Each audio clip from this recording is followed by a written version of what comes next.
अहंकार से आरंभ। श्रीमद् भगवद गीता कुरुक्षेत्र के युद्ध क्षेत्र में भगवान श्री कृष्ण और योद्धा अर्जुन के बीच 700 श्लोकों का संवाद है।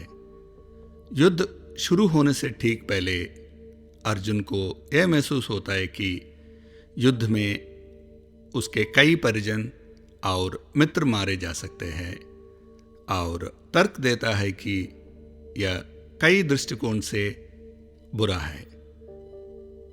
अर्जुन की द्विधा उसकी धारणा से निकलती है कि मैं करता हूं, अहम कर्ता, जो कि अहंकार के रूप में भी जाना जाता है।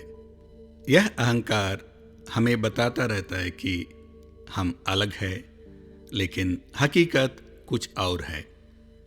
हालांकि गर्व को आमतौर पर अहंकार के अर्थ के रूप में माना जाता है, लेकिन गर्व को अहंकार की कई अभिव्यक्तियों में से एक के रूप में लिया जा सकता है। श्री कृष्ण और अर्जुन के बीच पूरी बातचीत इसी अहम भाव के बारे में है, चाहे वह प्रत्यक्ष या परोक्ष रूप से हो।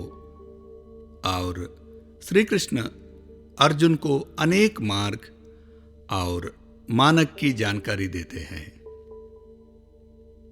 यदि हम कुरुक्षेत्र युद्ध को एक रूपक के रूप में लेते हैं, तो हम सभी अर्जुन की तरह हमारे दैनिक जीवन में कठिनाइयों का सामना करते हैं, चाहे वह परिवार हो, कार्यस्थान और स्वास्थ्य, धन, रिश्ते इत्यादि के मामले में हो।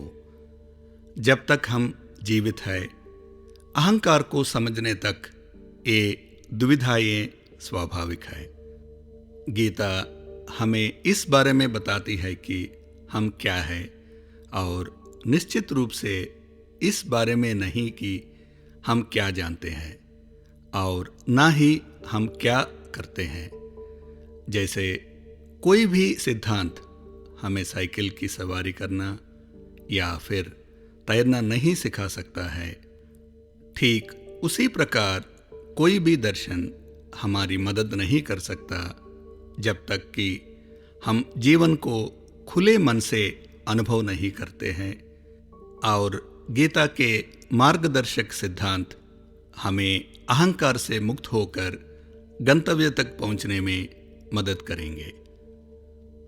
ऊपर से ऐसा प्रतीत होता है कि भगवान श्री कृष्ण द्वारा अर्जुन को गीता का उपदेश दिए जाने के बाद से समय बदल गया है। निश्चित रूप से पिछली कुछ शताब्दियों में विज्ञान के विकास से बहुत सारे परिवर्तन हुए हैं, लेकिन वास्तव में क्रमागत उन्नति के दृष्टिकोण से मनुष्य आगे विकसित नहीं हुआ है। दुविधा का आंतरिक पक्ष वही रहता है। पेड़ों की तरह बाहरी अभिव्यक्तियां अलग दिख सकती है, लेकिन जड़ जैसे आंतरिक भाग में कोई अंतर नहीं पड़ा।